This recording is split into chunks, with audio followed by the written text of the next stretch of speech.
All right, here we have a moisture meter, and this belongs to a friend of mine, and I'm really excited about checking it out. Right here is the different settings you put for the different woods, and pretty neat stuff. You can, whichever number it's on is what it'll check it for. We're using what is that? I think it's Eastern red oak, and it has red oak on here, which is species 63. Let me see how I had that. Well, where did it go? 63. I'm not seeing it. I may have messed up the adjustment on that thing. Let's get back to 64. There we go. So we have here red oak 64. Now it has an asterisk there. What's that telling us? Value is an average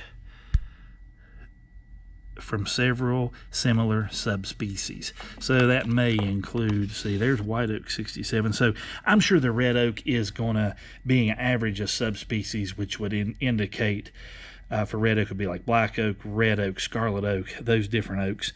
And then white oak, it has the same thing, and that would probably indicate like chestnut oak, white oak, those different things. So that's most likely what that's all about. So we are set up for red oak, and it's on 64. So we'll go ahead. And the neat thing about this is it has no prongs. It doesn't damage the wood, which is really nice if you have this beautiful piece of walnut right here. And but anyway, let's walk over here to the stack of red oak. We'll push this under and hold the button down. 9.7%. Should under there. 11.4. Let's check the other side, because the other day we tested one side and it was drier than the other. So let's see what this side looks like. 9.7. So this is really in good shape. It's probably not going to take a lot of drying. Now, I want to talk just a moment about this sticker stacking we've got going here.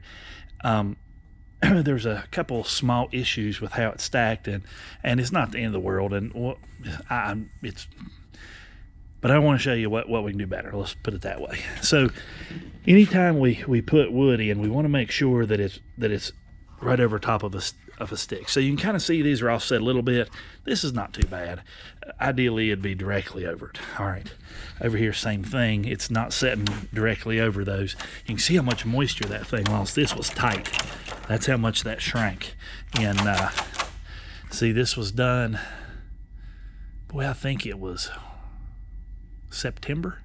I think we did this in September, and it is now first few days of December. So October, November, to 3 months. It's just sitting outside. Now the last few weeks it's been sitting in here, but it has really shrunk a lot. But let me show you what happens when we don't get them straight. Another thing too, you always want to put your sticks on the end.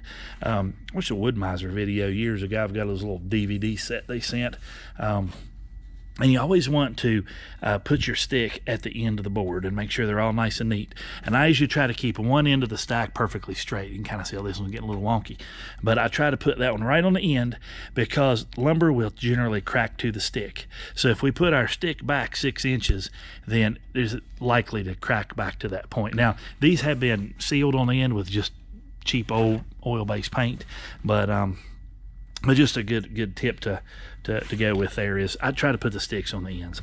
And now I want to roll down here to where you can really see what happens when our sticks don't line up. Can you see this stick right here? How it's nowhere near this stick, and you can see how it's bending the boards really bad. Kind of get down the board here so you can sight it. It is crazy crooked. So you can see it's even touching, looks like. Well, maybe, yeah, it's touching out there. I don't know, maybe it's not. It's really close, and it should be an inch right there. But it's because we don't have our sticks where they need to be, and we're in, a foot down here at the bottom, and these are almost touching. here on the end. So just be very careful about stick placement. Again, ideally they'd be all the way down the ends, and then our blocking would be right under it. You always want to make sure your blocking goes under it too, because that can be just as bad. So anyway, that's a little bit about moisture meter and stacks of lumber on sticks. So hope that's helpful to you, and there you have it.